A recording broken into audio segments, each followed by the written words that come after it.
खुलुमबाय क'क्राझार एबा बिनि खाथि खाला ओनसोलनि बेरामिफोरनि खाबुनि थाखाय गुवाहाटी एप'ल' हस्पिटालनि रोंगौथि गोनां इउर'लजिस्ट एबा किडनिनिबो रोंगौसा डाक्टर अम्लानज्योति शर्मा बिथाङा क'क्राझारनि जेडि र'डआव थानाय एप'ल' डायग्नोस्टिक सेन्टाराव बेरामि नायो।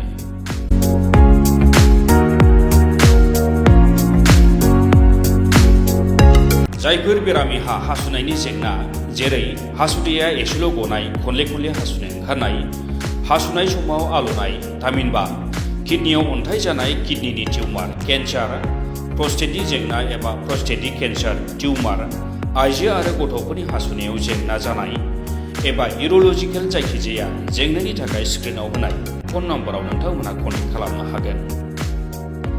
किडनी स्टन एबा प्रस्टेटनि लेजार अपारेशननि थाखायबो नोंथांमोनहा बिथांजों कन्टेक्ट खालामनो हागोन। एप'ल' डायग्नोस्टिक सेन्टार क'क्राझार।